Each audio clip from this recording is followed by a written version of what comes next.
este espacio, agradecer a Deutsche Welle Academy el espacio y la oportunidad para conversar. Para mí es un verdadero placer encontrar caras conocidas, amigas y a quienes admiro muchísimo desde hace mucho tiempo y me parece genial poder conversar sobre este tema que justamente como se titula la actividad es la violencia digital contra las mujeres, lo que se calla, que muchas veces está en el ambiente, esta violencia está circulando, sospechamos que pasa, pero realmente no se pone tan en evidencia como pensamos que debería de ponerse para ponerle un freno especialmente.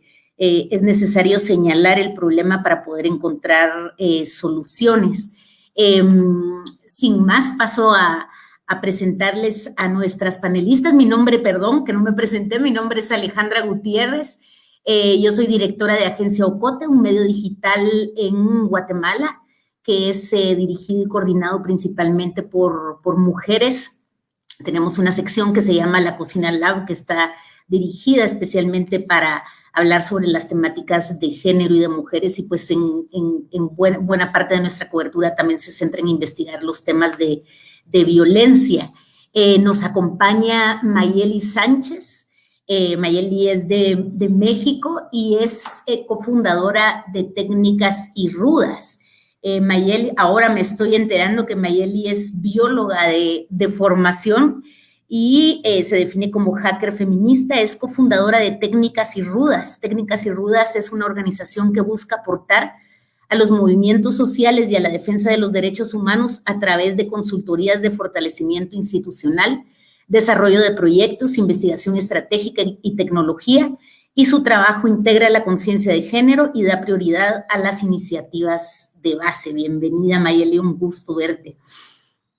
Y comentar que Técnicas y Rudas me parece que tiene el mejor nombre del mundo de una organización. Georgia Roth, espero pronunciarlo bien, si no tú me corriges en un momento, es venezolana, abogada, magíster en docencia para educación superior, diplomada en derechos humanos, procedimiento penal y en innovación política. Ocupó el puesto de secretaria judicial en los tribunales de delitos de violencia contra la mujer del estado de Zulia, desarrollándose como experta en violencia de género. Actualmente se desempeña como analista principal en Asuntos del Sur, en la gestión de proyectos en las áreas de innovación política, violencias contra la diversidad de mujeres en Latinoamérica, violencias políticas, digitales, políticas públicas con perspectiva de género, Internet feminista y gobierno abierto. Inés Binder es comunicadora social, investiga sobre feminismo, tecnologías y políticas de comunicación, es cofundadora del Centro de Producciones Radiofónicas CPR y forma parte del espacio Hack Feminista La Beca. Es autora de Por un ciberfeminismo radiofónico, Miguitas para la producción de podcast feministas libres y coautora de Cómo montar una servidora feminista con una conexión casera y politizar la tecnología, radios comunitarias y derecho a la comunicación en los territorios digitales. Imparte talleres sobre seguridad digital para activistas, autodefensa digital feminista y software libre. Y Metzi Ameyal Rosales Martel, que es periodista feminista y docente universitaria de El Salvador, colaboradora en Alaraca y su podcast Temporada de Leonas desde hace 2 años. Se enfoca en temas relacionados con violencia sexual, feminicidios, derechos sexuales y reproductivos y diversidad sexual. Comenzó su carrera periodística en 1998 como reportera de noticias en el canal de televisión Megavisión. Posteriormente cubrió la sección política del diario El Mundo. Trabajó más de 6 años para la revista Enfoques de la prensa gráfica y fue corresponsal de la revista Suma por 3 años. Durante 3 años fue columnista y colaboradora de la revista digital Factum. Pues bienvenidas. Un gusto poder estar aquí con ustedes. Sí, las presenté a todas, de verdad no se me pasó una.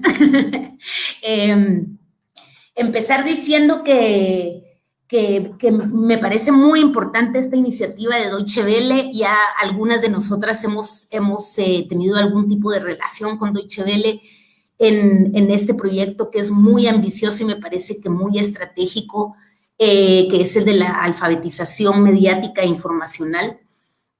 La lógica es que aprendamos a usar, a consumir, a producir información de una manera responsable, de una manera segura, y también ser, me parece una clave, ser críticas ante la información que recibimos de los mismos medios de comunicación, digamos, los medios de comunicación tradicionales, y también de toda la información que está circulando en las redes sociales.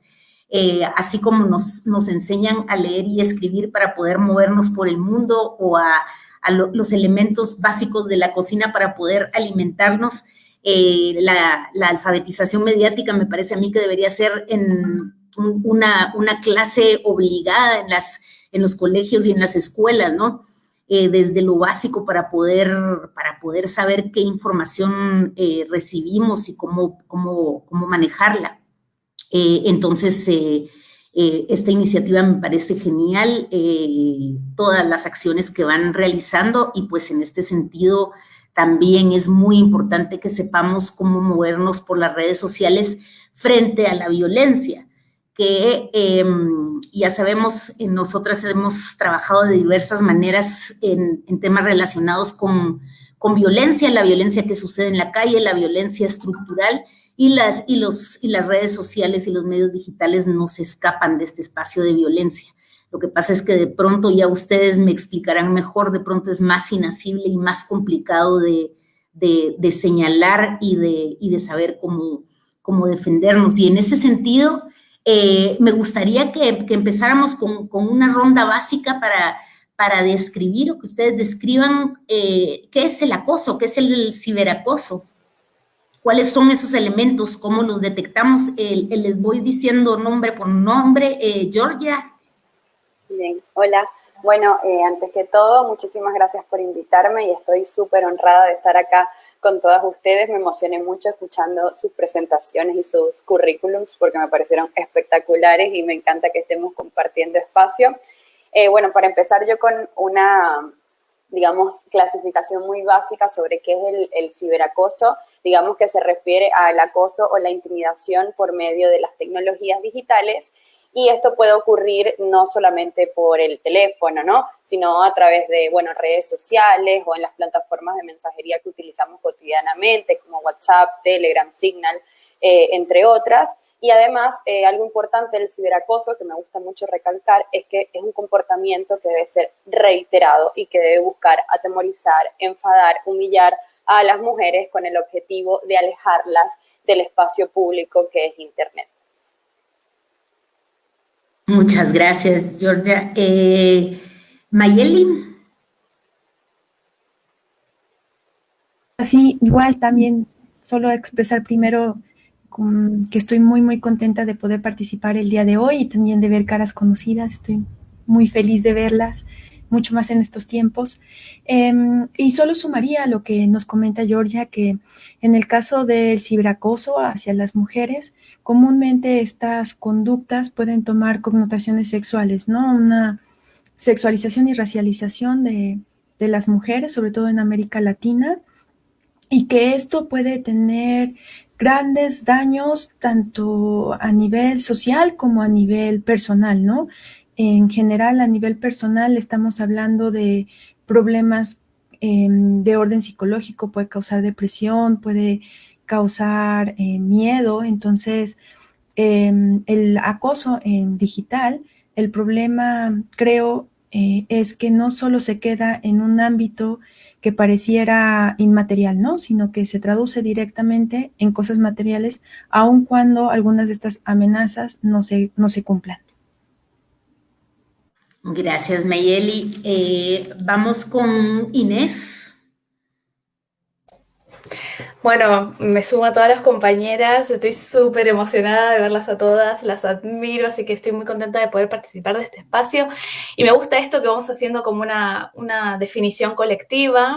En términos generales, me gustaría aclarar que el acoso es tan solo una de las manifestaciones de la violencia machista en línea, que, como decía Mayeli, tiene consecuencias muy, muy reales para las personas que tienen que enfrentar ese tipo de violencia. violencia y que las tecnologías y las redes sociales privativas lo que hacen es amplificar esa violencia. Y muchas veces hay una doble vulneración, porque no solamente la persona que recibe el ataque se ve afectada, sino que esa doble afectación tiene que ver con que se vulnera luego su derecho a la libertad de expresión, porque para no sufrir más acoso o más violencia, una se repliega y deja de utilizar esos espacios. Entonces, no solamente somos atacadas, sino que también somos calladas y silenciadas, lo cual es una doble violencia. Vamos con Metzi. Y gracias a todas. Realmente también para mí es un honor estar compartiendo con ustedes en este conversatorio. Y pues como las compañeras ya han hecho una definición, a mí lo que me gustaría compartirles y que guarde relación con el tema de nuestro conversatorio es que hoy en El Salvador es un día histórico porque hoy se formalizó la demanda que presentó Berta de León, una abogada, contra uno de sus agresores y promotores de expresiones de violencia contra la mujer, precisamente en línea.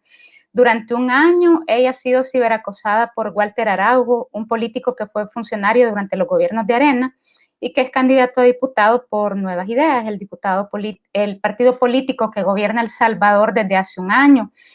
Y este señor Araujo es uno de los principales promotores de violencia de género contra las mujeres en redes sociales, al igual que el actual presidente de la República, Nayib Bukele.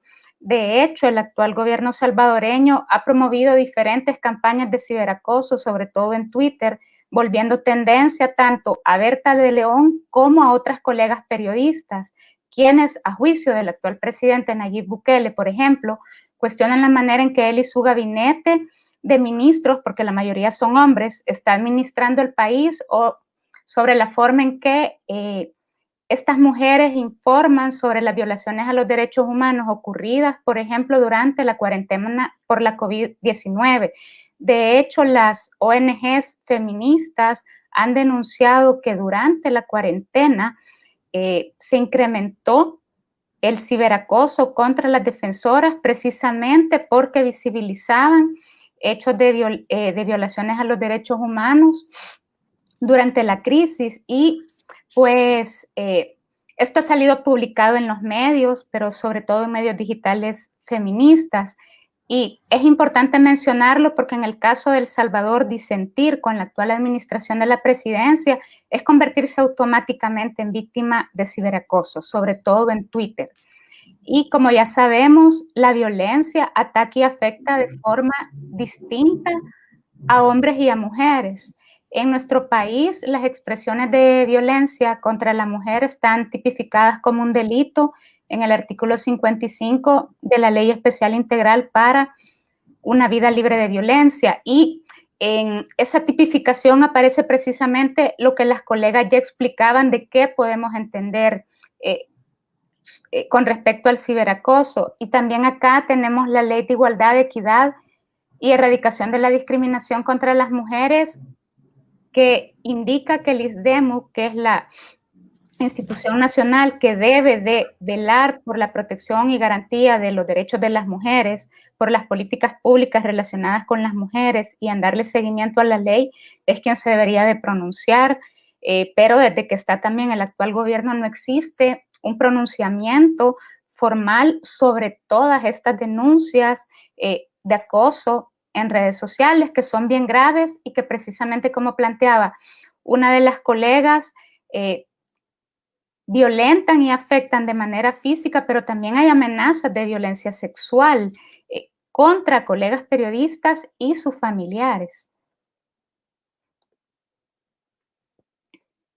Muchas gracias, Metzi. Me parece muy revelador y ejemplificador que nos hayas comentado este caso. Y sí, justamente ver que no, digamos que no este tipo de violencias o de acosos no provienen únicamente de perfiles anónimos, sino que es se revela una violencia estructural, y en el caso pues de El Salvador, que vale la pena mencionarlo y resaltarlo, pues hay toda una estrategia para callar a voces disidentes o críticas con el sistema. Y justamente yo he visto cómo hay ataques muy encarnizados contra periodistas especialmente, pero contra cualquier persona que emita su opinión y que se relaciona directamente con lo que ya mencionaban, esta provocación del silencio que atenta directamente contra otro de nuestros derechos, que es el de la libertad de expresión. Me gustaría después que volvamos un poco también a estas posibilidades de trasladar los delitos de acoso y las denuncias a espacios de denuncia pública, ¿no? De denuncia pública o de denuncia judicial. Recordarles que están abiertos los canales de comunicación para que puedan poner sus comentarios en el espacio en donde se encuentren y nos trasladarán aquí las preguntas y los comentarios de manera que podamos interactuar. Me parece muy importante, especialmente en estos casos donde surgen dudas muy puntuales o que haya comentarios que puedan alimentar la conversación, esta conversación transnacional, poder tener los comentarios y las preguntas de la audiencia. Para seguir en esto, digamos, hay las redes sociales son un territorio, digamos, entre comillas, de libertad para comunicarse, pero tienen esta gran deficiencia, que es que se permite abusos, acosos, violencia, y ahí la pregunta va directamente señalada a qué hacen estas plataformas. ¿Están tomándose en serio las plataformas? Podemos decir Twitter, Facebook, Instagram. Las plataformas de redes sociales se toman en serio el acoso o las violencias. Empezamos con Inés. Bueno, en términos generales, yo creo que la violencia tenemos que conceptualizar de dónde viene para entender cómo enfrentarla y qué tipo de respuestas podemos esperar. Y la violencia viene de una avanzada de la ultraderecha y de los sectores más conservadores que se están organizando a nivel internacional. Luego tenemos la violencia machista como tal, amplificada por las tecnologías. También tenemos la criminalización de la protesta, esto que contaba Metzi, que tiene muchas manifestaciones. Y otra de las grandes violencias que sufrimos cuando habitamos Internet es que las mujeres y las disidencias no habitamos una Internet que esté hecha por y para nosotras. Y eso se manifiesta de muchas maneras, en algoritmos con sesgos de género y sesgos raciales, en términos de servicio que vulneran nuestros derechos, en moderación de contenidos que vulneran nuestras libertades. Al final es una Internet diseñada por tipos y para tipos, y eso tiene manifestaciones muy fuertes. Y yo creo que, en definitiva, las plataformas, bueno, podemos aprender de las feministas en relación a cómo manejar estos tipos de violencia, y yo creo que las respuestas institucionales muchas veces nos fallan. Entonces, no podemos ir, por ejemplo, a la fuerza de seguridad, porque muchas veces son quienes ejercen la violencia. Las plataformas han hecho algunos cambios y han avanzado gracias a la presión de la sociedad civil y de colectivas que están haciendo estrategias de lobby en instancias multilaterales, pero también con las plataformas. Pero en términos generales, yo creo que la principal estrategia para enfrentar la violencia machista en línea es la autodefensa digital y el apoyo mutuo. Yo creo que tenemos que aprender mucho de las estrategias feministas en ese sentido, que no vamos a conseguir una respuesta o una protección institucional, sino que tenemos que apelar esas redes de apoyo, diseñar entre nosotras estrategias de autodefensa, que la autodefensa física es un pilar de las estrategias feministas contra la violencia, trasladar esa autodefensa a los entornos digitales con una variedad enorme de estrategias que hay, desde el autocuidado, habitar redes sociales alternativas que estén diseñadas según nuestros principios, construir nuestra propia infraestructura feminista, en fin, hay como toda una serie de estrategias que podemos adoptar. Yo soy muy escéptica de que las soluciones vengan de la misma fuente de donde viene la violencia. ¿Señalarlas crees que es una opción? Señalarlas, criticarlas. Sí, una de las grandes estrategias es la visibilización, y esa visibilización se hace de muchas maneras, construyendo conocimiento. Por eso están las investigadoras feministas que están tratando de investigar aquellos problemas que son problemas para las mujeres como sujeto y que nunca han sido sujeto de la ciencia y de la construcción de conocimiento, no solo en el ámbito académico, sino todo el conocimiento, ¿no? Y hacer campañas. En eso las feministas también han puesto sobre la mesa y en el debate público temas que nos afectan directamente, y creo que eso también es muy, muy importante a la hora de movilizar recursos, de generar conciencia. Y hay algo que es muy importante, es que en los últimos años el activismo feminista ha echado mucha mano de las redes sociales, sobre todo las feministas más jóvenes y las chicas que todo el movimiento en defensa del aborto libre y los derechos sexuales y reproductivos en la región han volcado a muchas chicas a las redes y se han enfrentado a la violencia de manera muy manifiesta. Y esto les hace preguntar, ¿por qué estamos habitando? ¿Por qué Twitter permite esta violencia? Y quizás esa pregunta no solamente va en el comportamiento, que es algo mucho más estructural, sino también en cómo están diseñadas esas plataformas. Por ejemplo, una comparación. En Twitter, nosotras podríamos buscar contenido de tweets sin seguir esas personas. Eso que nos permite ver conversaciones en las que nosotras no participamos y atacarlas, trolearlas, que es una estrategia básica de los trolls, de la ultraderecha en redes sociales privativas. Existen otro tipo de redes, por ejemplo, en el Fediverso, que es este universo federado de redes sociales alternativas, donde vos eso no lo podés hacer. Vos no podés buscar un contenido de gente a la que no seguís. Entonces, de esa manera, el código, la arquitectura de la plataforma hace que no se puedan trolear las conversaciones tan fácil. Entonces, hay una ideología, hay una visión de mundo que se traslada a cómo están diseñadas las estrategias, las plataformas, y esas plataformas están diseñadas desde el norte global, que también concentra la infraestructura, que concentra el código, que concentra la moderación. Entonces, al final, estamos habitando espacios digitales que son hostiles para nosotras.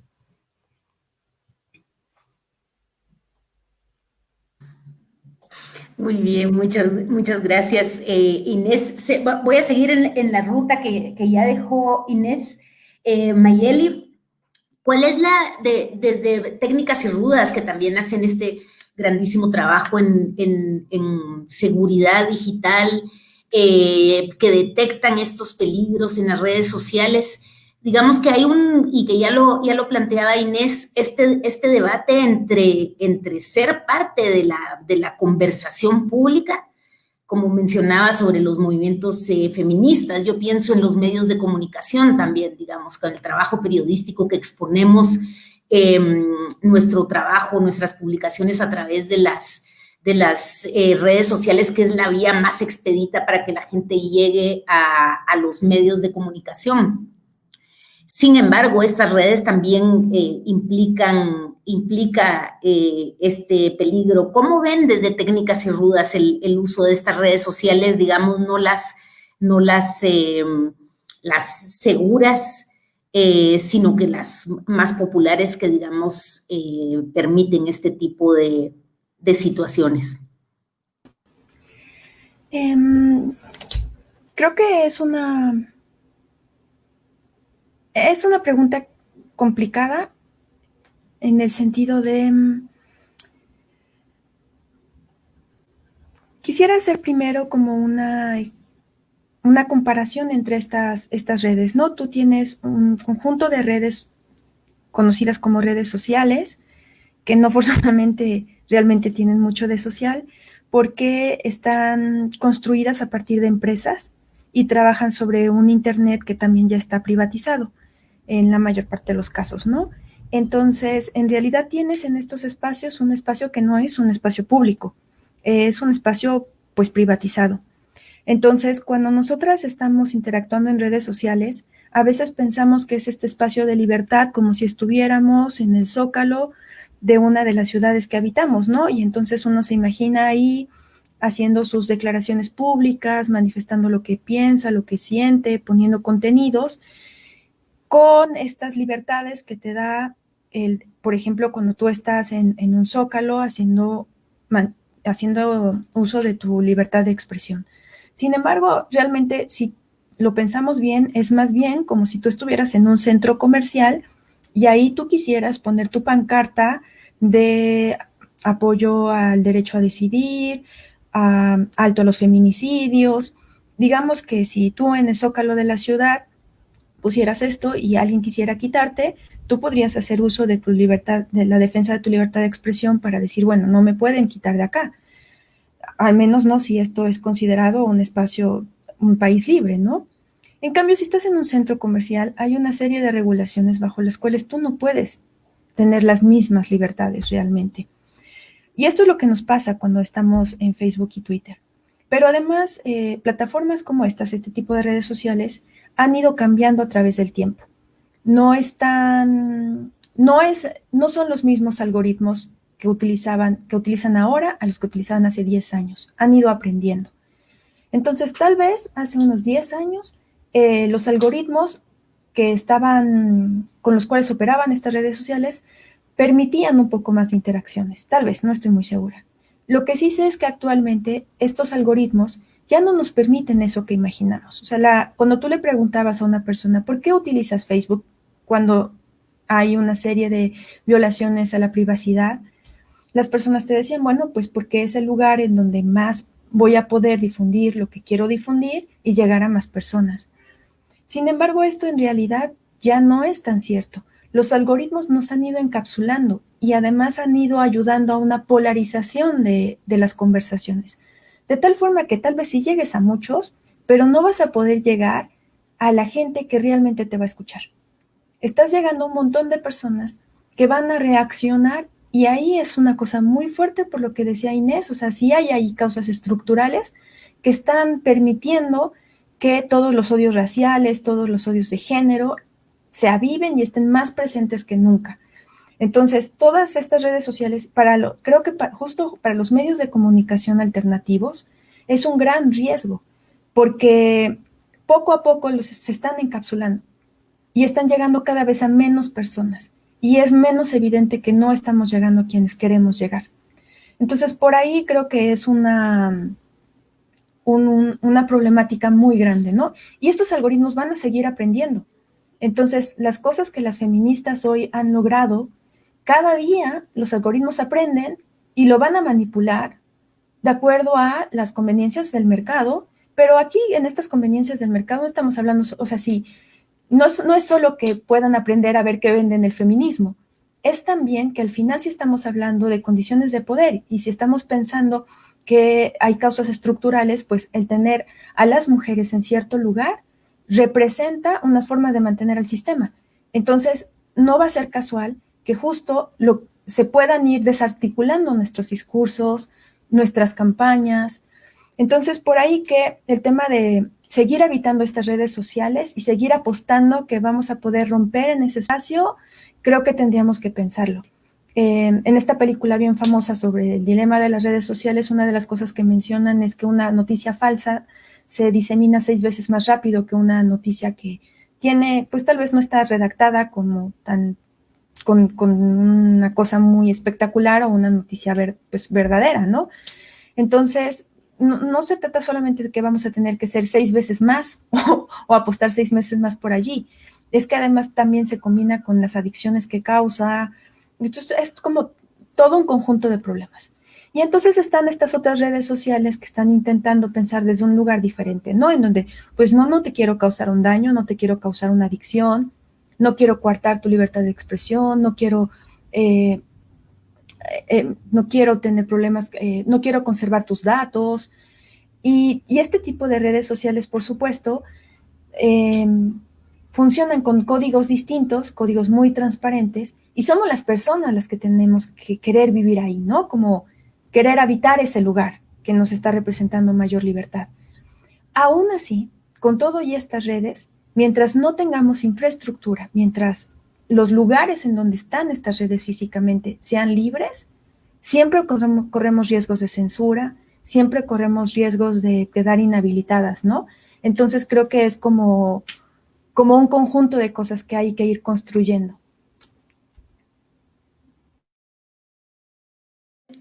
Muchas gracias, Mayeli. Justo te iba a preguntar sobre ese documental, sobre tu opinión, pero ya hiciste alguna cita y de pronto en la siguiente ronda nos comentas un poco más para ver si vamos haciendo. Se me antoja hacer al final unas anotaciones para el público que tenga algunas referencias sobre qué recursos utilizar, qué películas ver, qué otras plataformas o redes sociales acudir, sitios web, en fin, que creo que nos están dando mucho material al cual acudir.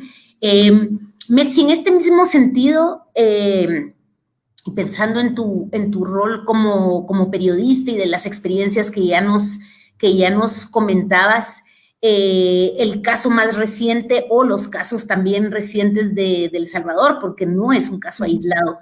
¿Ha habido algún tipo de respuesta de las, digamos, como ya nos van aclarando nuestras panelistas, digamos, de las redes sociales privadas? ¿Hay Pues respuesta? ¿Han logrado algún tipo de denuncias? fíjate que lo que se ha discutido en el caso de El Salvador, de hecho, en agosto de este año, las y los diputados de la Comisión de Seguridad y Combate a la Narcoactividad empezaron a estudiar e incluir en la ley de delitos informáticos y conexos el ilícito de violencia contra la mujer por medios informáticos. A mí esto me parece importante, más allá de lo que estas redes sociales nos permiten hacer, porque a este señor, por ejemplo, a Walter Araujo, tuvo suspendida su cuenta en Twitter unos días, pero ya está, y es como que se reactiva y viene más rápido y furioso, ¿verdad? Entonces, creo que es una deuda también de los países ir actualizando su legislación con respecto al surgimiento de este nuevo tipo de delitos, que al final lo que vemos es que la violencia contra la mujer del mundo offline se traslada al mundo online. Y entonces lo que vuelve complicado de repente es perseguir el delito, ya sea porque son cuentas troll, anónimas, pero incluso cuando son cuentas en las que se conoce a esta persona, al usuario, y vuelvo a poner de ejemplo a Walter Araujo porque es todo un personaje, lo que ves es que se la suspenden por un tiempo, pero después se la vuelven a activar, pero atrás de esa persona están todos sus seguidores y seguidoras, porque también las hay mujeres, y bueno, hay cuentas anónimas, etcétera, que están ejerciendo este tipo de violencia y que es un poco más complicado perseguirlo porque se da en línea, ¿verdad? Entonces, a mí, por ejemplo, esa propuesta de agregar ese delito me parece bien, porque incluso la sanción es mayor a la que establece la ley en el artículo en el que habla de las expresiones de violencia contra la mujer. Ellos proponen que la sanción sea de 5 hasta 8 años de prisión a quien publique o distribuya por medio del uso de tecnologías, redes sociales, sistemas informáticos, información personal o fotografías que dañen el honor, la intimidad personal, familiar y la propia imagen de la mujer.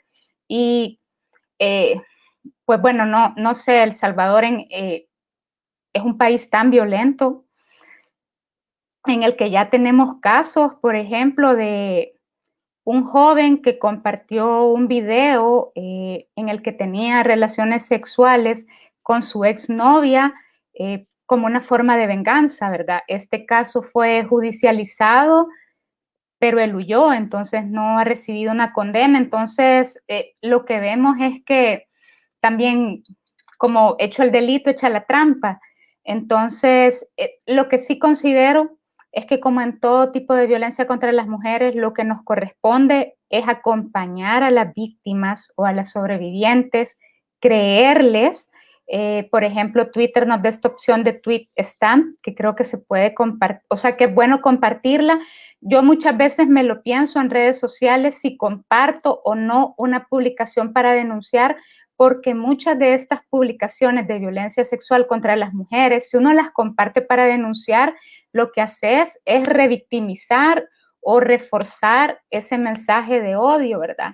Entonces, en ese sentido, como lo que compartían Inés y Mayeli, me parece importante el trabajo que hacen las ONGs feministas y de mujeres, de ir creando observatorios, de ir haciendo captura e ir documentando toda esta información, porque al final documentar todo esto sirve como un precedente para decir, este problema está, es real, no lo podemos normalizar, así como normalizamos toda la violencia contra las mujeres y probablemente se normaliza más la violencia que se da en Internet porque pensamos que no va a trascender del mundo virtual, pero hay evidencia de que sí trasciende, ¿verdad?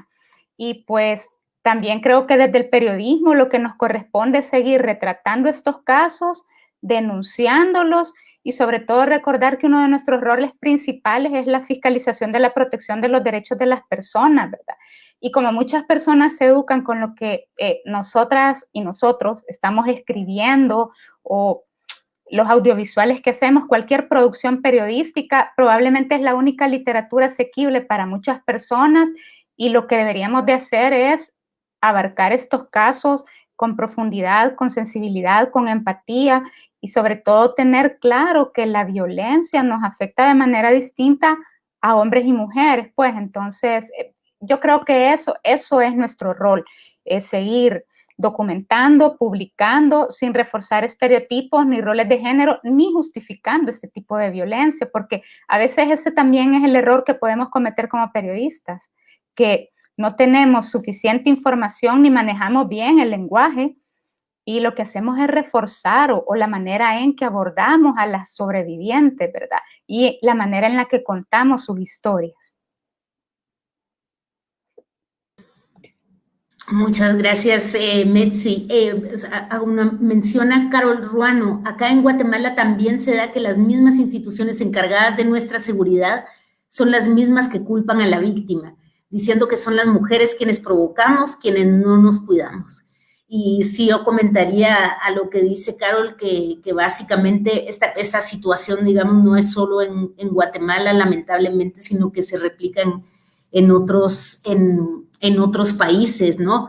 Que las mismas instituciones ponen trabas a este sistema para que las víctimas tengan complicado el acceso a la justicia. Y en ese sentido, Georgia, me gustaría seguir en la misma línea de esta ronda de preguntas sobre esa responsabilidad también de las plataformas de redes sociales. Y ya luego hablaremos de los mismos, digamos, de los acosadores o violentadores, pero sí las redes sociales, pues de alguna manera son, de alguna o una gran manera, ya nos lo han explicado con amplitud las otras panelistas, permiten estos espacios, ¿no? Estos espacios de abusos. ¿Hay alguna posibilidad de hacer denuncias relacionadas con las redes sociales? ¿Hay algún tipo de casos en los que yo tengo, por ejemplo, en mente el caso de Zuckerberg, que lo citaron en el Parlamento en Estados Unidos, ¿no? Cuestionándole no por un tema relacionado con el del acoso y la violencia, pero sí las lógicas de los algoritmos a la hora de la manipulación política. Entonces, si nos puedes contar un poco cómo, digamos, tienen absoluta libertad para operar, o hay algún tipo de estructuras legales que pudieran ponerle freno. Bueno, muchísimas gracias por la introducción, y a mis compañeras me apego completamente a lo que manifestaron. Creo que primeramente algo que hay que rescatar es que, como igual que en la calle, las mujeres estamos solas también en el espacio digital. Y cuando me refiero a solas es que no podemos depender de este Estado que siempre nos ha violentado o que siempre ha justificado la violencia contra nuestras cuerpos, diciendo que son los mismos que nos van a proteger. Entonces, en ese sentido, sí estoy muy de acuerdo con esta idea que realmente la única protección real que tenemos es estar juntas, estar en red y estar fomentando estos nuevos usos del Internet o estar utilizando Internet también para levantar nuestras voces y hacer las exigencias que creemos pertinentes. Yo creo que eso ha sido valiosísimo y es algo que, como comentaban anteriormente, se ha visto muchísimo como una herramienta de incidencia política, como una estrategia política también que hemos utilizado las feministas para impulsar el debate por el aborto legal, seguro y gratuito y por también impulsar este debate por el reconocimiento de nuestro derecho a vivir una vida libre de violencia. Entonces, en ese aspecto, considero que a pesar de que sí hay estrategias que podemos ver que están allí, como por ejemplo denunciar un contenido, reportar un contenido como spam, como violento, como racista,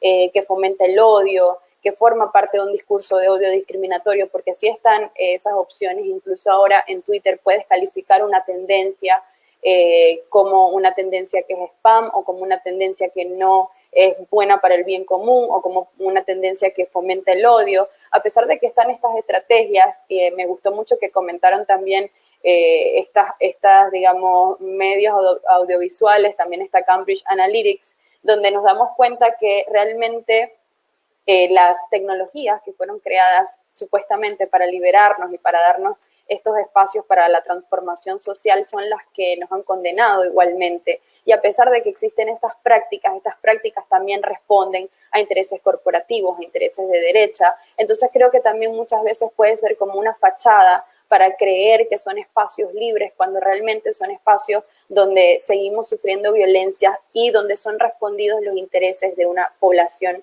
muy pequeña, privilegiada siempre, ¿no? Entonces, respecto a esto también me gusta muchísimo hacer este análisis que tiene que ver con cómo estas violencias nos están alejando de los espacios, porque entendemos que son violentos. Entonces decimos, bueno, entonces ¿para qué voy a estar yo ahí? ¿Para qué voy a estar en Twitter? ¿Para qué voy a estar en Facebook? Si hay violencia contra mi cuerpo, ¿no? Solo por el hecho de ser mujer. Y eso lo que nos hace es limitar nuestros espacios de acción, limitar nuestros espacios para hacer política. Y la realidad es que el ciberacoso, la sextorsión, la violencia sexual digital, la difusión no consentida de material íntimo, son violencias que están ejerciendo contra las mujeres para callarnos, sobre todo contra mujeres políticas. Por ejemplo, lo vemos en el caso de Bolivia, que ahora están, por ejemplo, en un proceso electoral, cómo las mujeres tienen miedo de ser atacadas por la virtualidad porque saben que es una estrategia para que ellas se alejen de lo público y de lo político. Entonces creo que a pesar de que hay estrategias que se disfrazan como estrategias para el bien común, son estrategias que igual presentan sesgos, son estrategias que igual refuerzan las violencias contra las mujeres y son estrategias que no son suficientes y no son las que tienen que ser decretadas para resguardar este derecho que tenemos las mujeres a vivir una vida libre de violencia también en el espacio digital. Muchas gracias, Georgia. Los medios de comunicación, ya Metsi daba algunas ideas, pero ¿cuál es el rol, digamos, de los medios de comunicación tradicionales, los medios que hacen periodismo, en replicar o en normalizar este tipo de violencias o de lógicas? Empezamos con Mayeli. Creo que tienen un papel muy relevante en el sentido de que hemos visto medios de comunicación que revictimizan constantemente cuando hay este tipo de violencias. Es muy común, por ejemplo, cuando se da el caso de la denuncia de acoso en redes, que el medio de comunicación lo replique, culpabilizando a la víctima o sin tener ninguna atención hacia sus datos personales y entonces generando sobre de ella una presión mayor, ¿no? Pero también creo que hay iniciativas interesantes, no siempre de medios de comunicación tradicionales grandes, a veces son medios de comunicación más pequeños o medios de comunicación alternativos, que están trabajando también en todo el papel de educarse con perspectiva de género o tomar una conciencia, una posición con respecto a las violencias de género y empezar a buscar formas distintas de transmitirlo. Y de pronto están como estos medios de comunicación que tal cual solo replicaban violencia, pero también a veces es mucho más confuso, ¿no? Son problemas en donde hay que tener una mirada muy afinada para ver qué es lo que está pasando. Yo recuerdo un caso en el año pasado en el contexto de el Me Too en México, en el cual un medio de comunicación hizo público una supuesta investigación anónima en relación a una cuenta de Me Too en un estado de la República en donde están saliendo las denuncias. La cuestión es que este medio de comunicación y este artículo que habían publicado parecía una investigación muy seria en relación a este tipo de denuncias, en donde al final decían, bueno, parece que les falta regular más cómo toman las denuncias, les falta ponerse de acuerdo y como que daban una serie de carencias. Y las personas que hacían esta publicación decían ser aliadas de las mujeres que estaban denunciando. Realmente, haciendo una revisión de su artículo, fue relativamente fácil poder refutar su metodología y mostrar con datos el que no era cierto lo que estaban diciendo y que además estaban exponiendo a una de las personas que había denunciado. Entonces, creo que tomando como ejemplo esta investigación la publicamos en un sitio web que se llama girlanachronism.org. Lo que quiero contar es que al final hay medios de comunicación que efectivamente están tomando medidas ante esto y están intentando hacer cosas, y hay medios de comunicación que creo que sí, más abajo. Y creo que al final también hay medios de comunicación que solo están intentando ver cómo siguen haciendo pasar su violencia, ¿no? Disfrazada. Entonces creo que esa es una parte súper preocupante. Gracias, Mayeli. Inés. Bueno, los medios de comunicación tienen un rol central en todo este asunto porque finalmente son quienes de alguna manera hacen los recortes de realidad y construyen realidades. Y al final, ¿dónde ponen el foco? No solo qué es lo que muestran y qué es lo que no muestran y de qué manera lo muestran, termina construyendo o aportando a la construcción de un sentido compartido que es muy importante. Los medios tradicionales al final terminan reflejando los valores hegemónicos de una sociedad, que en este caso es absolutamente patriarcal. Yo creo que tienen una responsabilidad ahora ineludible y creo que nosotras las mujeres y las identidades disidentes estamos haciendo una presión para que sea cada vez más ineludible, no solamente de cubrir la violencia machista como se debe, sin revictimizar, sino también de aplicar una perspectiva de género transversal a todos los enfoques. A mí me gustaría ver perspectiva de género en las notas económicas, perspectiva de género en las notas de política, no solamente en la sección de sucesos, porque en definitiva lo que se trata es desmontar un sistema de opresión global de los cuales la violencia hacia las mujeres es una de sus manifestaciones, pero que en realidad es un sistema que se sostiene gracias a la opresión y el control de los cuerpos de las mujeres. Ahora, ¿pueden los medios autorregularse y que esa capacitación, que, ojo, los medios tienen una responsabilidad, pero el resto de instituciones también la tienen? Se tienen que formar la fuerza de seguridad, se tienen que formar la justicia, sobre todo, formar a los jueces. Yo tengo algún miedo a veces que pidamos soluciones muy punitivistas, porque no creo en el punitivismo, no creo que todo se solucione mandando a todo el mundo a la cárcel, ¿no? Entonces creo que tenemos que ser conscientes de que hay que presionar a estas instituciones, incluidos los grandes medios tradicionales de comunicación, para que amplíen la mirada y para que pongan de manifiesto esto que es un problema terrible. Si asesinaran a las hombres de la manera que asesinan a las mujeres, esto sería un escándalo, no podríamos vivir porque serían portadas todos los días. Y a nosotros nos están matando permanentemente y pasa como si nada, es prácticamente anecdótico.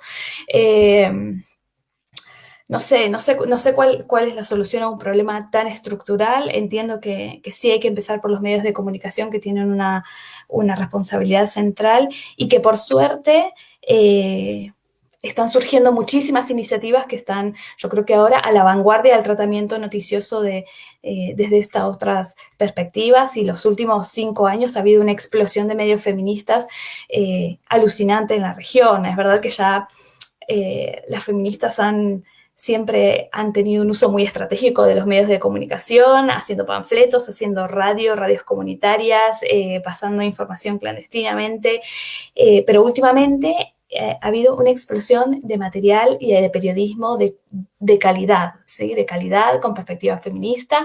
Ahora lo que tenemos que hacer, y creo que el gran desafío, es que eso sea masivo y que penetre mucho más allá de los espacios que ya estamos concientizados, y que dejemos de consumirnos entre nosotras, sino realmente hacer esa explosión por la masividad que bueno, que de a poco se va logrando. Muchas gracias, Inés. Metzi, volvemos un poco, me parece que el caso del Salvador y tu rol como periodista, pues también nos permite hablar del interior de los medios de comunicación.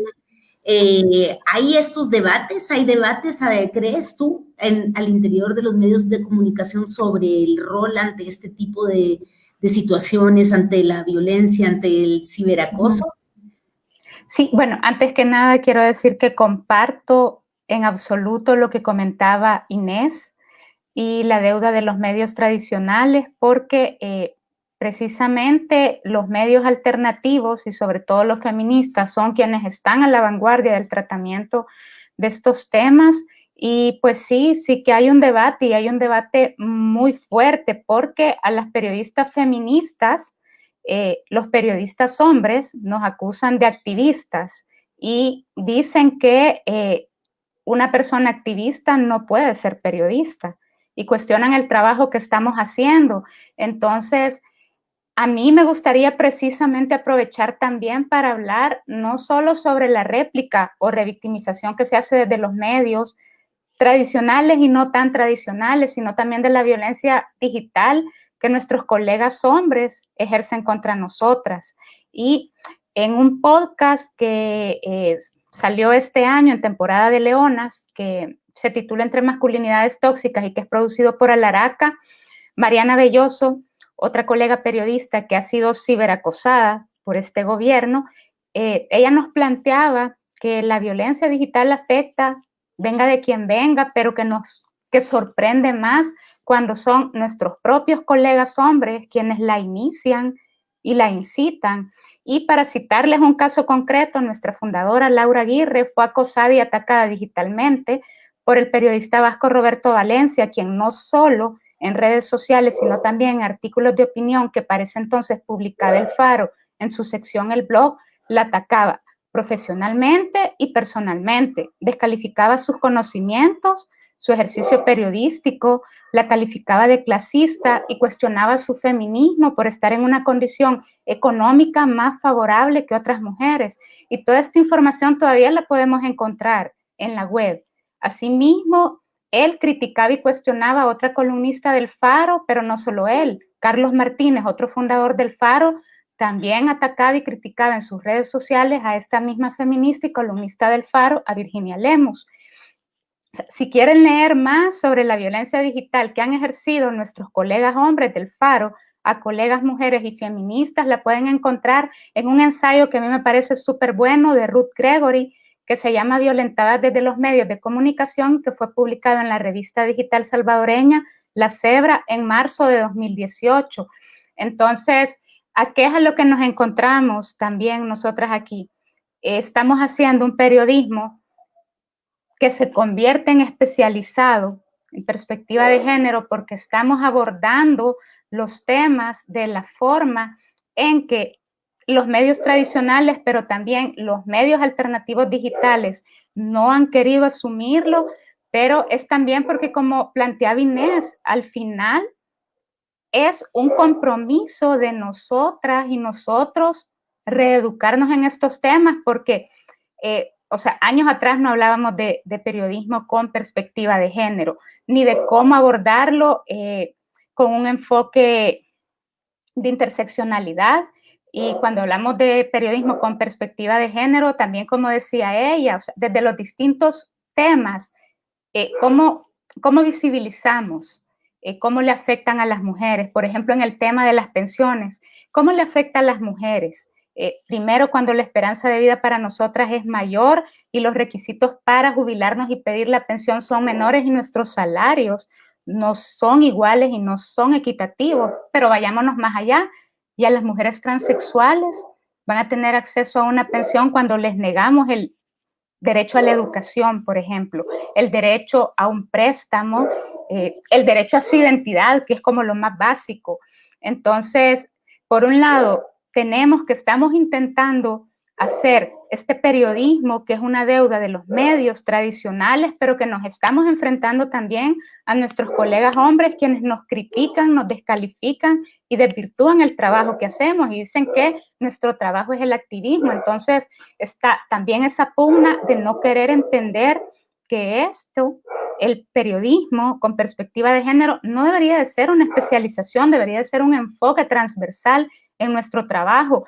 Y además, creo que pues sí, está tan normalizada la violencia que de repente no solo no lo entendemos, sino que es como un temor a estos espacios y a la manera en que abordamos los temas, que realmente es la correcta si lo vemos desde una perspectiva de derechos humanos de las personas.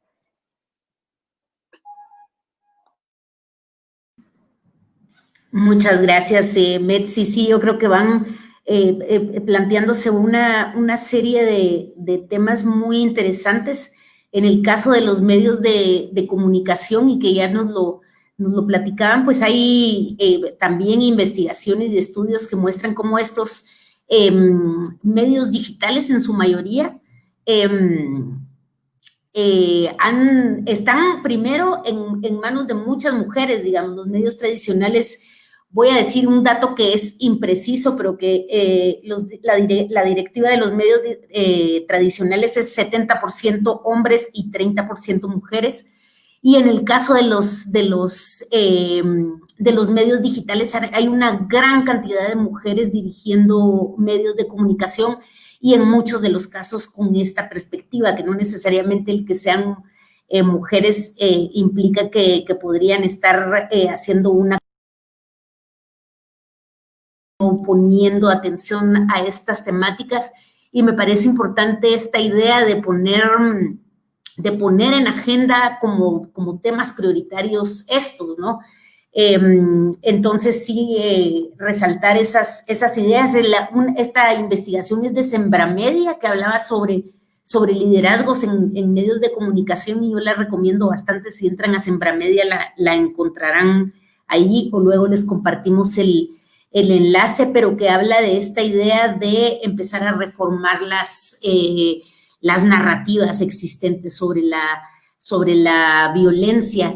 Georgia, para no quedarnos, para que no te quede a ti la espinita de hablar de los medios de comunicación, desde el rol de abogada, de analista, ¿cómo ves tú también el tema de los medios de comunicación, ese rol? Bueno, creo que en muchos casos y en muchos países, sobre todo, bueno, hablando específicamente del caso de Venezuela, los estados se han comprometido también en entender que la violencia machista es una violencia que responde a la socialización patriarcal que tenemos todas y todos inculcados, ¿no?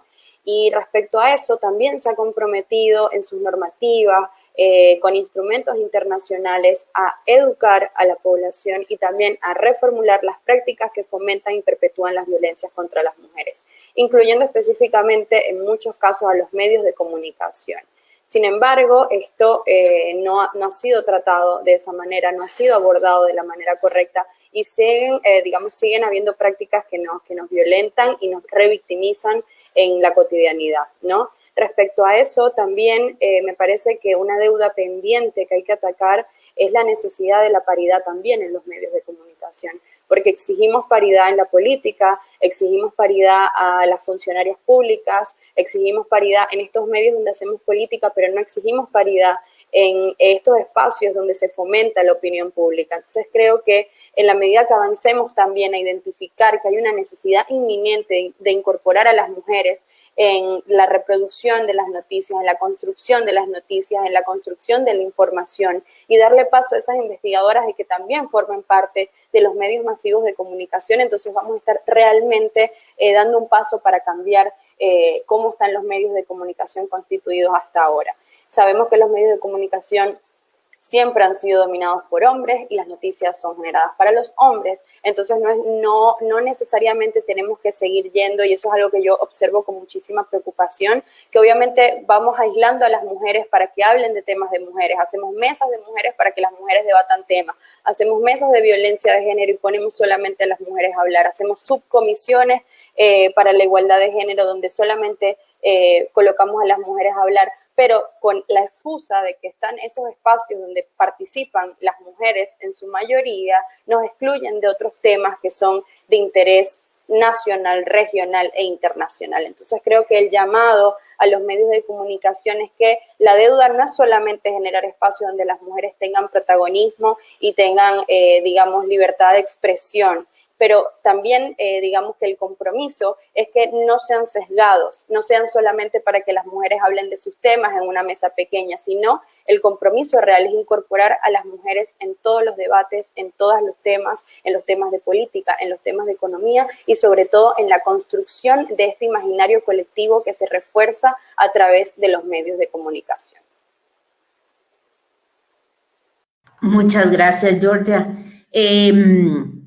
Vamos corriendo el tiempo, solo recordarles a quienes nos están escuchando y viendo que están abiertos los canales para sus comentarios. Creo que es súper interesante que aprovechen aquí para hacer consultas o comentarios puntuales. Y a veces creo que es difícil, como empezábamos esto diciendo, lo que se calla, ¿no? Lo que se calla y lo que no podemos ver muchas veces, así como estas violencias que hemos mencionado y que también vemos en redes sociales, el debate es ese cuestionamiento de siempre, pero no es una exageración, pero no a los hombres también, en el caso, por ejemplo, de los homicidios a mujeres, de los femicidios, no, a los hombres también nos matan, ¿no? Y minimizar estos ataques, este acoso a las mujeres. Si cada una así muy brevemente nos pudiera comentar cuáles son esos efectos de los diversos tipos de acoso, de violencia que pueden sufrir las mujeres, qué efectos puede tener sobre su vida, sobre su salud mental, sobre su estabilidad laboral. Ustedes sabrán. Vamos con Inés. Bueno, en general, cada persona reacciona distinto y cada una de esas reacciones a la violencia es absolutamente válida. Lo importante a tener en cuenta es que no existe una vida online y una vida offline. No son ámbitos separados como originalmente se concebía, sino que en realidad es permeable, es una sola realidad que tiene distintas materialidades o distintas maneras de ser y los efectos van desde vulneración de derechos, como decíamos, esta doble vulneración de la libertad de expresión, porque nos autocensuramos, pensamos 2 veces antes de publicar si nos van a contestar, si estamos preparadas emocionalmente para enfrentar esos ataques, hasta físicos, ansiedad, psicológicos, emocionales. Por eso la respuesta que nosotros demos a esa violencia tiene que ser holística.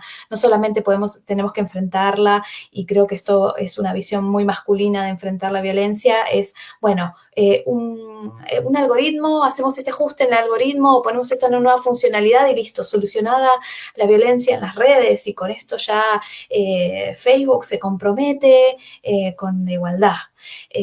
Esa es una visión muy masculina de este asunto. Cuando tenemos que dar respuesta a la violencia, la tenemos que dar en un montón de dimensiones. En una dimensión psicosocial, dando acompañamiento, entendiendo que esto afecta a la persona y que no exagera, y creer que es una violencia real, pero también en términos físicos, porque nunca sabemos cuándo esa violencia que sufrimos a nivel discursivo se va a transformar en una amenaza a la integridad física de la persona. Tenemos que entender que hay muchísima información y cada vez más información nuestra disponible, y eso nos hace vulnerables, muy vulnerables también en el plano físico. Así que yo creo que bueno, que es como un gran abanico de efectos profundos, duraderos y muy diversos. Y creo que tenemos que entenderlo en toda su magnitud para poder empezar a pensar estrategias que sean realmente holísticas y que realmente encaucen el tema de la violencia. Gracias, Inés. Mayeli, quisiera cruzar digamos, esta idea de los efectos sobre las personas, sobre las víctimas. Tú mencionaste, me parece ya en 2 ocasiones, el tema del racismo, que se suma a esta violencia machista. Aquí en Guatemala es posible observar cómo ataques brutales contra mujeres que opinan públicamente en redes sociales o que tienen algún tipo de columna de opinión en medios de comunicación. Cuando ellas son indígenas, el ataque se duplica, se triplica, y es bestial. Entonces, si nos pudieras describir cómo funciona este fenómeno. Como yo creo que me sumo a lo que dice Inés en decir que las consecuencias varían entre las personas, pero también creo que a veces una forma de poder visualizar cómo estas consecuencias van a ser diferentes en relación a quién eres y en dónde estás, por decirlo de alguna forma, también nos puede ayudar a pensar en las consecuencias, ¿no? Y, por ejemplo, por poner ejemplos, ¿no? Casi desde que empezó todo el tema del ciberacoso, una de las formas que ha tomado en relación a las mujeres ha sido como el uso de imágenes y utilizar estas imágenes pues para agredir, ¿no? Entonces, uno de los primeros casos que hubo de un suicidio por ciberacoso fue de una mujer italiana que no pudo aguantar con todas las críticas, pero eso no ha parado. Estamos hablando de muchos años atrás, y el año pasado esta cantante de K-pop, Sulli, la policía dijo que se había suicidado, también producto de una depresión muy grande, entre la cual había afectado como gente que le empezó a acosar por cómo mostraba su cuerpo, ¿no? Que es súper duro. Pero este tipo de cosas que pueden, dependiendo de cómo la persona, las herramientas que la persona tiene, el momento de su vida, como de un montón de factores, puede llevarle incluso al suicidio. En otros casos puede llevar también al silenciamiento, ¿no? Por ejemplo, está el caso de las mujeres periodistas, a las cuales con todo este acoso han logrado que tengan que cerrar sus cuentas o que tengan que desviarse de los temas que están trabajando, ¿no? Y son ataques muy coordinados que buscan eso, pero que las formas en que presentan tienden mucho a la sexualización. Por ejemplo, en el caso de Notimex, en México, recientemente Carmen Aristegui presentó una serie de testimonios de periodistas que trabajaban ahí en los cuales mencionaban cómo dentro de su propio medio, Notimex, se presentaban agresiones contra ellas, y una de las agresiones que mencionaban es que hacían pública una mentira, que era que habían sido abusadas sexualmente por alguien más, y entonces venía ahí un proceso súper fuerte para ellas, ¿no?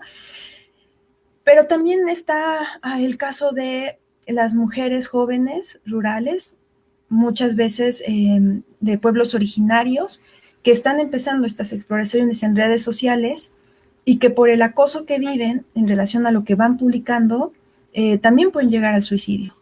Entonces, creo que las consecuencias con un deterioro de nuestra vida, pero creo que hay un problema en pensarlo como a nivel individual, ¿no?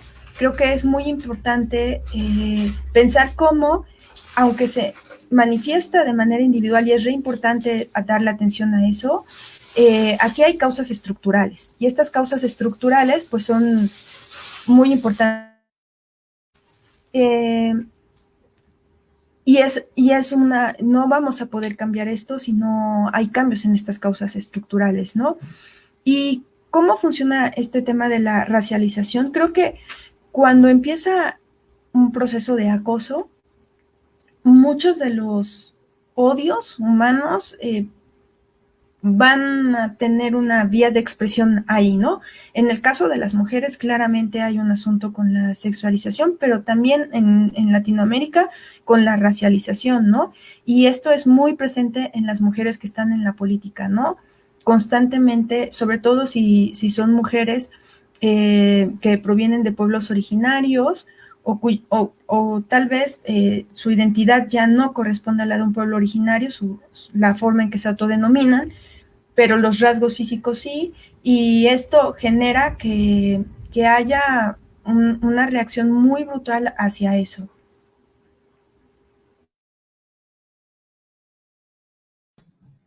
Gracias, Mayeli. Georgia, si quisieras agregar efectos en la vida de las mujeres o de grupos también, ya como mencionaba Mayeli, como a nivel colectivo, ¿cuáles pueden ser estos efectos? Sí, bueno, uno de los efectos que me gustaría mencionar es cómo el ciberacoso y estos tipos de violencias digitales también afectan a las juventudes, ¿no? Y creo que es un tipo de violencia que, por supuesto, hemos experimentado las juventudes de manera diferenciada porque ha sido el espacio donde hemos podido desarrollarnos en los últimos años. Sobre todo, ha sido una herramienta donde nos hemos desarrollado incluso sexualmente las mujeres, ¿no? Donde hemos aprendido la autonomía sobre nuestros cuerpos, donde hemos aprendido sobre placer, autocuidado, sexualidad y todos estos tipos de violencia como la sextorsión, la difusión no consentida de material íntimo, han repercutido también en, digamos, la autonomía que sentimos sobre nuestros cuerpos, el autocuidado que tenemos sobre nuestros cuerpos y las formas libres de ejercer nuestra sexualidad de manera voluntaria. Creo que sobre todo en tiempos de pandemia, donde lo único que teníamos a mano era la virtualidad para poder desarrollar relaciones sexoafectivas, para poder, digamos, expresarnos sexualmente, también se han visto afectadas por estos tipos de violencia y eso nos ha limitado hasta ese punto. Entonces, con esto quiero decir que el patriarcado nos ha violentado hasta el goce, hasta el placer, y eso no es menor, porque realmente es uno de los grandes derechos que estamos tratando de impulsar y que tiene que ser reconocido como un derecho humano porque eso es lo que es. Entonces, bueno, mencionando esto, por ejemplo, desde Asuntos del Sur desarrollamos una herramienta que es el calentómetro, que básicamente es un test de seguridad digital para que las mujeres hagan sexting de manera segura y puedan evitar estos tipos de violencia digitales. Con esto lo que queremos es reivindicar el placer, el deseo de las mujeres y que no se aparten de Internet por miedo a sufrir estas violencias, sino enseñarles y capacitarlas para que mejoren sus estrategias de seguridad digital y puedan seguir experimentando el goce y el placer sobre sus cuerpos. Así que bueno, por ahí les dejo eso y bueno, creo que la necesidad que tenemos es esa, ¿no? Aprender estrategias de seguridad digital para que podamos seguir ejerciendo nuestras prácticas sexuales de manera libre y placentera, pero seguras.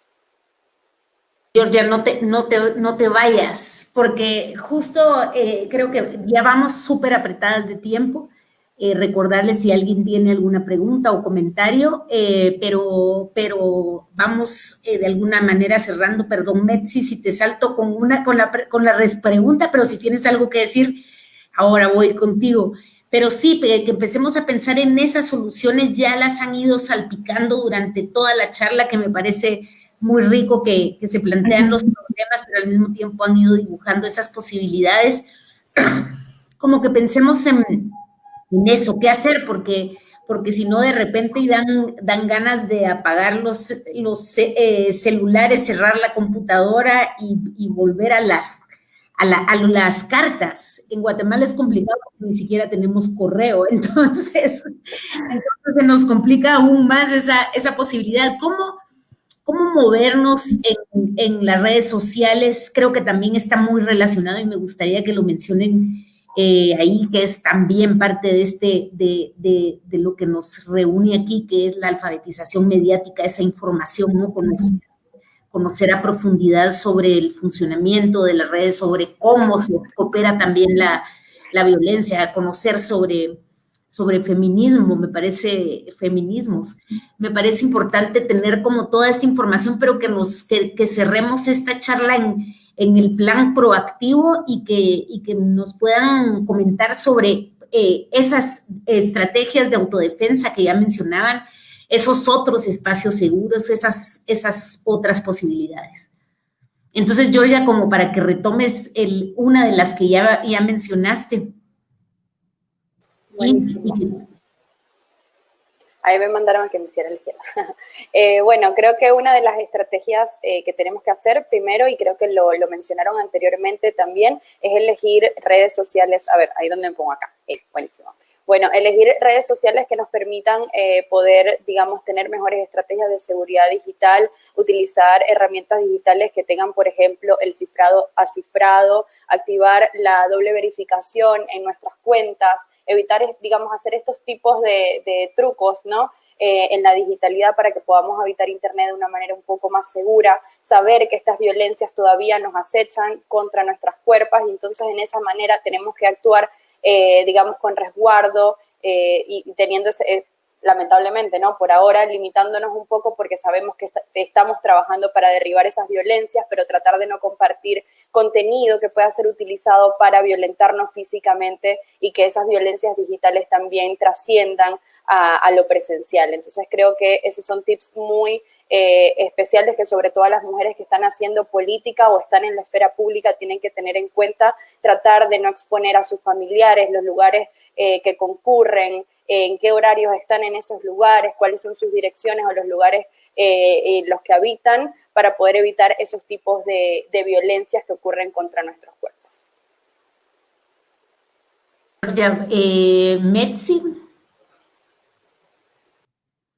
De la aplicación cómo movernos, cómo expresarnos en redes, pero al mismo tiempo hacerlo de forma segura.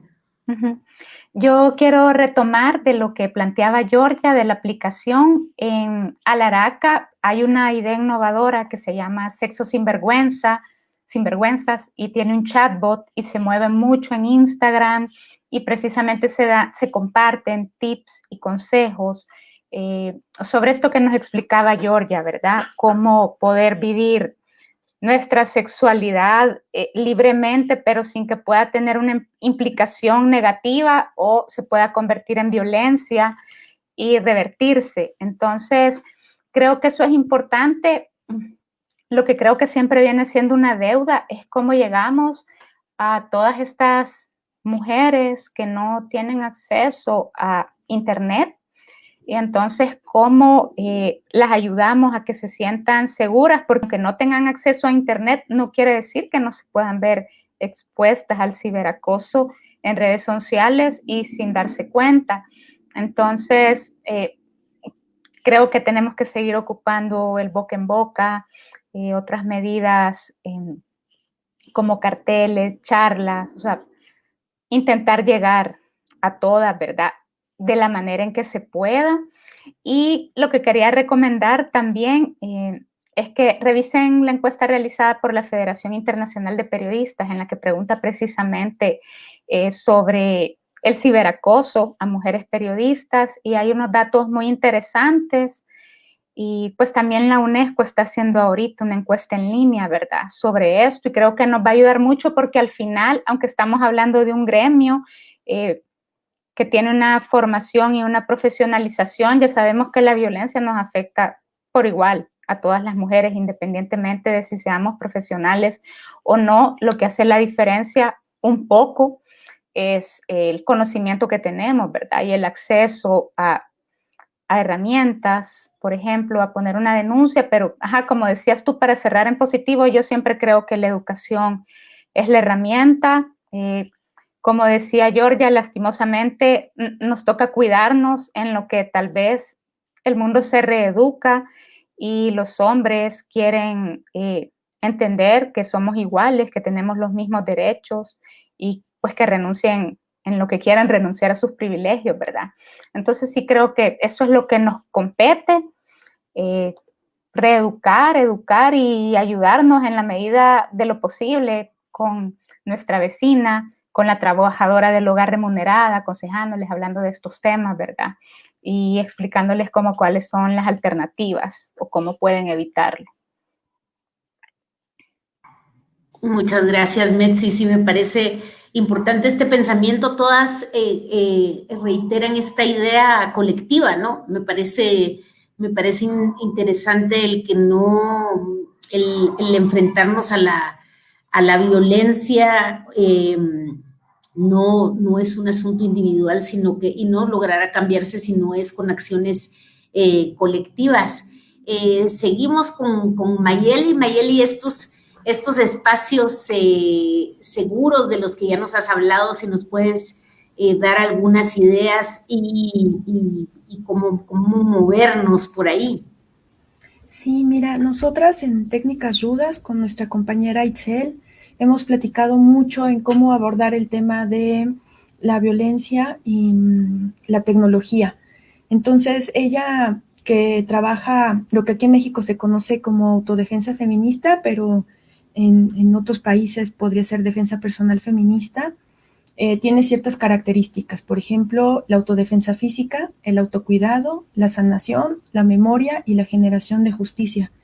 Y nosotros creemos que todos estos elementos pueden estar presentes en nuestra estrategia, ¿no?, ante combatir estas violencias en línea, en el reconocimiento del contexto, es decir, hagamos un uso de las cosas contextualizado, como informémonos de quién son estas plataformas, cómo operan, qué son los algoritmos que tanto estamos hablando, quién regula, cuáles son las legislaciones, cómo entender qué es este panorama tecnopolítico que hay. Apropiarnos de la tecnología que usamos. Si estás utilizando una tecnología, si estás utilizando plataformas comerciales, sácales provecho, ubica cuáles son sus configuraciones y elige las configuraciones que tú quieres. Si es posible y tienes ganas, experimenta con otro tipo de tecnología que sirva para ti y no a la que tú le sirvas. Me gusta mucho esa frase, ¿no? De si es gratis, tal vez debes preguntar si no el producto eres tú. No siempre, en el software libre eso no pasa y esa es otra alternativa, ¿no?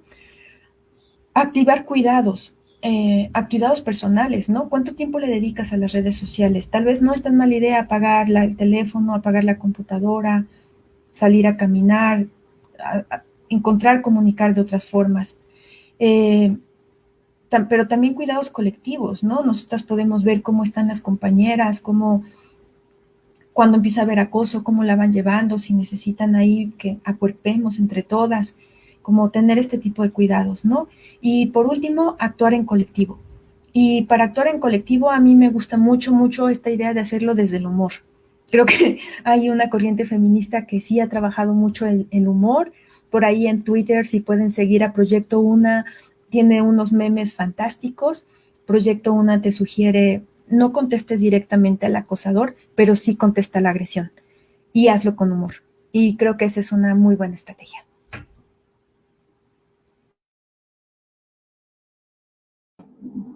Muchas gracias, Mayeli. Solo voy a retomar por un segundo esto del no contestar al acosador, que me parece sí como un tip que creo que puede ser útil para todas. ¿Qué se hace, no? ¿Qué se hace frente a ese acosador? O de pronto, Inés, tú lo retomas desde ahí. ¿Qué hacemos? ¿Cuáles son esas? Si tuvieras que hacer un recetario sobre esto, ¿qué hacemos ante el acosador? ¿Respondemos, ignoramos, bloqueamos, etcétera? Y luego también como que cerráramos con esa idea del ¿qué hacemos si vemos pasar una agresión o el acoso? Que el acoso no es para mí, la agresión no es para mí, pero soy testiga o como hombre soy testigo de eso. No, dice Georgia, voy a revelar lo que estamos hablando en el chat, además de decir que el gato de Metzi es muy bonito. Dice Georgia que no hay que alimentar al troll, que es muy importante. Entonces, Inés, ¿qué hacemos así como un listadito súper breve y luego qué hacemos como nada más testigos y testigas presenciales de acosos? Breve, suscribo todo lo que dice Mayeli, bueno, todas las compañeras, pero los consejos que nos compartía Mayeli. Y en términos generales, yo creo que la gran estrategia o la estrategia macro consiste en politizar la tecnología. Creo que hemos logrado politizar muchos ámbitos de nuestra vida, los cuidados, los mandatos de las relaciones románticas, la violencia, nuestro lugar en la estructura productiva. Pero cuando viene la tecnología, nos parece que este modelo de desarrollo tecnológico es el que es, no puede haber otro, no se puede cuestionar y como yo no entiendo nada de tecnología, no tengo nada que decir, me tengo que adaptar. Ese es el error y eso es la barrera que tenemos que transgredir. Tenemos que entender que tenemos una voz y tenemos voto en las tecnologías y los espacios digitales que queremos habitar. Y si yo no me siento bien y estoy incómoda y me genera angustia una red, quizás el problema es la red, no soy yo. Y justamente esto de encontrar soluciones colectivas nos hacen reconocernos en esa incomodidad, en la violencia, y nos damos cuenta de que no es algo personal, sino que es algo estructural. Y que no hace falta que seamos ingenieras informáticas para poder identificar qué es eso que nos molesta, que nos hace incómodas o que es un espacio que no está diseñado para nosotras. Justamente las redes sociales tienen algoritmos que fomentan o ponen en valor la polarización del discurso. Entonces, claro, nosotros lo que tenemos que hacer es mitigar esa polarización y que no se expanda. Nunca contestar al troll, si nos están, por ejemplo, atacando una conversación o una tendencia a actuar de manera coordinada. Pero yo creo que, por ejemplo, la estrategia del humor es algo que los pone muy nerviosas. Que seamos inteligentes y nos riamos de los agresores es algo que no soportan y que su ego masculino se ve profundamente afectado. Pero quiero decir una última cosa, que en términos generales siempre una de las respuestas más difundidas contra la violencia es la cuestión del anonimato, ¿no? Nos dicen, no, el problema es los trolls anónimos que nos atacan y que nos dan la cara. Y yo creo, no tengo datos, pero estoy casi segura que los ataques vienen mayoritariamente de gente que conocemos y gente pública. La violencia es de gente que conocemos y la violencia pública, los ataques, la difamación, vienen de personas que tienen nombre y apellido. Para las feministas el anonimato es algo trascendental que no se negocia porque es un espacio de libertad que nosotras tenemos que defender en la vida virtual. Entonces, una alerta de no pedir medidas punitivas, de tener mucho cuidado en cuando pedimos más legislación, porque esa legislación con justicia conservadora se puede venir en contra de nosotras. Ya tenemos suficiente cuerpo normativo que defiende nuestros derechos, que son derechos humanos, tanto en el terreno desconectado como en el terreno conectado, y sobre todo la potencia de las amigas y la comunidad y hacer en colectivo, porque hace que no nos sintamos solas. Muy bien, muchísimas gracias. Gracias a las 4 por esta charla. Hacemos el tiempo casi exacto. Les agradezco muchísimo. A mí me parece muy importante el tema de la información, del conocimiento, de no dejarnos llevar en el tobogán y pensar que así son las cosas y que ya ustedes nos plantean todo ese ese panorama. Yo recomendaría al principio de todo que sigan a nuestras panelistas si gustan, para continuar, o a las plataformas en donde trabajan para continuar recibiendo esta información. También Deutsche Welle Academy tiene muchísimos recursos para el conocimiento, para la información, y me parece también el tema de los medios de comunicación, pues detectar cuáles son los medios que están contando esas otras historias de otra manera, poniendo en relevancia temáticas y enfoques que de pronto los demás no nos están contando y que vale la pena apoyar. Me quedo con la idea esa del colectivo, del conocimiento, del apoyarnos mutuamente, y sin duda alguna me parece que, no me parece, sino que estoy segura que justo las 4 mujeres con quienes conversamos hoy aplican perfectamente esas lógicas de mantenerse en constante aprendizaje, pero también en constante trabajo de redes y en trabajo colectivo y en el trabajo de apoyo mutuo. Así que les agradezco muchísimo. Un placer encontrarnos y escucharlas. Me hubiera gustado que fuera más largo para seguir aprendiendo con ustedes. Y pues nos despedimos por hoy. Muchísimas gracias y estén atentos y atentas porque continúan las actividades de este proyecto. Así que muchas gracias. Adiós.